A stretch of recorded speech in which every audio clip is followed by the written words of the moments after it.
இறைவன் மனிதர்களுக்கு மட்டும் சொந்தமானவர் அல்ல, உலகத்தில் இருக்கிற எல்லா ஜீவராசிகளுக்குமே இறைவன் சொந்தமானவர்.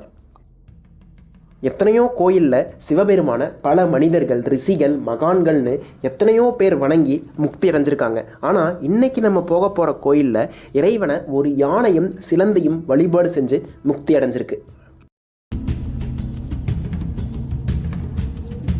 எல்லா சிவாலயங்கள்லேயுமே அம்பாளுக்கும் சிவபெருமானுக்கும் திருமணம் நடக்கும். ஆனால் இங்கே அம்பாளுக்கும் சிவபெருமானுக்கும் திருமணம் நடக்கிறதில்ல.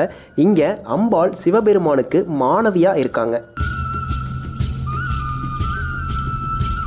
பிரம்மோற்சவம் நடக்கும் பொழுது இங்கே அம்பாள் சிவபெருமானுடைய வேடத்திலையும் சிவபெருமான் அம்பாளுடைய வேடத்திலையும் வந்து பிரம்மாவிற்கு தரிசனம் தராங்க. அதற்கு பின்னாடி இருக்கிற புராண கதை என்ன? இந்த ஆலயம் எங்கே இருக்குது? இந்த ஆலயத்தினுடைய புராண கதை என்ன? இங்கே என்னென்ன விசேஷம்? இந்த